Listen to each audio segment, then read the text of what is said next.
আসসালামু আলাইকুম। আজকে আপনাদেরকে আমি দেখাবো কিভাবে পাখি পালন করতে গেলে তাদের যে পরিচর্যা করতে হয় সে সম্পর্কে বলবো এবং দেখাবো। প্রথমত পাখির খাওয়ার জন্য যে উপাদানগুলো দরকার সেগুলো হচ্ছে গম, তারপরে হচ্ছে দেশি বুট, তারপর হচ্ছে আপনার সরিষার দানা, এতে আছে মটরশুঁটি, বিভিন্ন ধরনের আইটেম, এগুলো ভিজে রাখতে হবে এবং এদের সঙ্গে পুষ্টিগুণ সমৃদ্ধ কিছু আপনার ওষুধ অ্যাড করতে হবে, যেন এগুলো খাইলে তাদের ক্ষতি না হয়, শরীরে রোগ প্রতিরোধ ক্ষমতা বাড়ে, সেই দিকে আমাদের খেয়াল রাখতে হবে।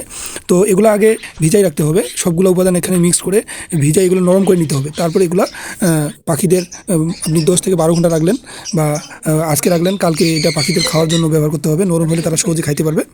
তো আপনারা দেখতেছেন বিভিন্ন ধরনের পাখি এখানে। আসলে পাখি পালন করতে সবাই যায়, কিন্তু এর খাওয়ানো বা পরিচর্যা এটাই হচ্ছে সবচেয়ে কঠিন। এবং এদেরকে মিটিং করানো, এদের থেকে ডিম নিয়ে আসা এবং ডিমগুলো একটা ইনকিউবেটরে নির্দিষ্ট তাপমাত্রা রেখে তাদের বাচ্চা ফুটানো, আসলে এটা ব্যয়বহুল একটা। যদি আপনি পাখি পালন করে এদের থেকে বাচ্চা বা নিয়ে না আসতে পারেন, তাহলে আপনার পাখি পালন করে আপনার শৌখিনতা হবে, কিন্তু পাখি থেকে কোনো আয় হবে না। যারা পাখি থেকে আয় করতে চান তাদের মূলত পূর্ণাঙ্গ একটা ধারণা থাকতে হবে পাখি পালন সম্পর্কে। আপনারা এই ভিডিওর মধ্যে দেখতে পাবেন যে ইনকিউবেটরের ডিম রাখে নির্দিষ্ট একটি তাপমাত্রা দিয়ে এগুলার বাচ্চা ফুটানো হবে, এবং এই বাচ্চাগুলো আপনি যদি একটা নির্দিষ্ট বয়সে বিক্রি করেন তাহলে প্রতি জোড়া বাচ্চা 4,000 থেকে 5,000 টাকা পাবেন। তো এটা একটা আয়ের মাধ্যম, বর্তমান সময়ে পাখি পালন করা একটা আয়ের মাধ্যম হয়ে গেছে। তো এটা আপনারা আপনাদের বাড়ির ছাদে বা বাড়ির ব্যালকনিতে বা বাড়ির আপনার নির্দিষ্ট একটা জায়গায় এটা পালন করতে পারবেন। তো এগুলো পালন করতে শৌখিনতা। একবার যারা এদের নেশায় পড়ে, এই পাখিদের কিচিরমিচির ডাক, পাখিদের চাহনি, যখন আপনি তাদের লালন পালন করবেন, পরিচর্যা করবেন প্রতিদিন, তো দেখবেন যে তাদের সঙ্গে আপনার একটা বন্ধুত্ব তৈরি হয়ে গেছে। আপনাকে দেখলে আপনার কাছে ছুটে আসতেছে, আপনাকে দেখতে পেলে চিল্লাচিল্লি করতেছে। তো এদেরকে যখন আপনি খাওয়াবেন, এদের পরিচর্যা করবেন, এদের ময়লা পরিষ্কার করবেন, এই তাদের সঙ্গে আপনার একটা বন্ধুত্ব তৈরি হয়ে যাবে। তো পাখি পালনটা আসলে অনেক লাভজনক। যারা পালন করতেছে তারা কন্টিনিউ পালন করতেছে, এবং লাভজনক হলেও এটা একটা মায়া। এদের সঙ্গে যখন আপনি একটা মায়ায় পড়ে যাবেন, তখন এদেরকে ছাড়া আপনার ভালো লাগবে না। তো পাখিকে মূলত সকালে একবার বিকালে একবার পরিচর্যা করলে খাবার দিলেই হয়ে যায়।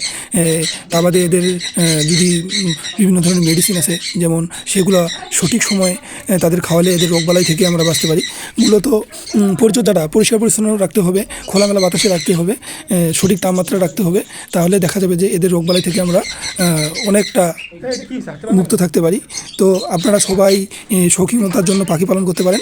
পাখি একটা হচ্ছে পরিবেশের ভারসাম্য রক্ষা করে। পাখি কিচিমিচি শব্দ কার না ভালো লাগে।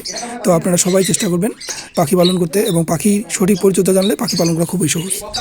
আপনার যখন মন খারাপ থাকবে তখন এদের পাশে এসে দাঁড়াবেন, এদের সঙ্গে কথা বলবেন, এদের কিচিরমিচির শব্দ শুনবেন, তো নিশ্চয়ই আপনার অনেক ভালো লাগবে। তো এই পাখিগুলো মূলত মানুষের আছে আনন্দের খোরাক হিসেবে বর্তমান সময়ে এসে দাঁড়িয়েছে। তো আপনারা চাইলে সুন্দর সুন্দর বিভিন্ন প্রজাতির পাখি পালন করতে পারেন, এটা অনেক লাভজনক।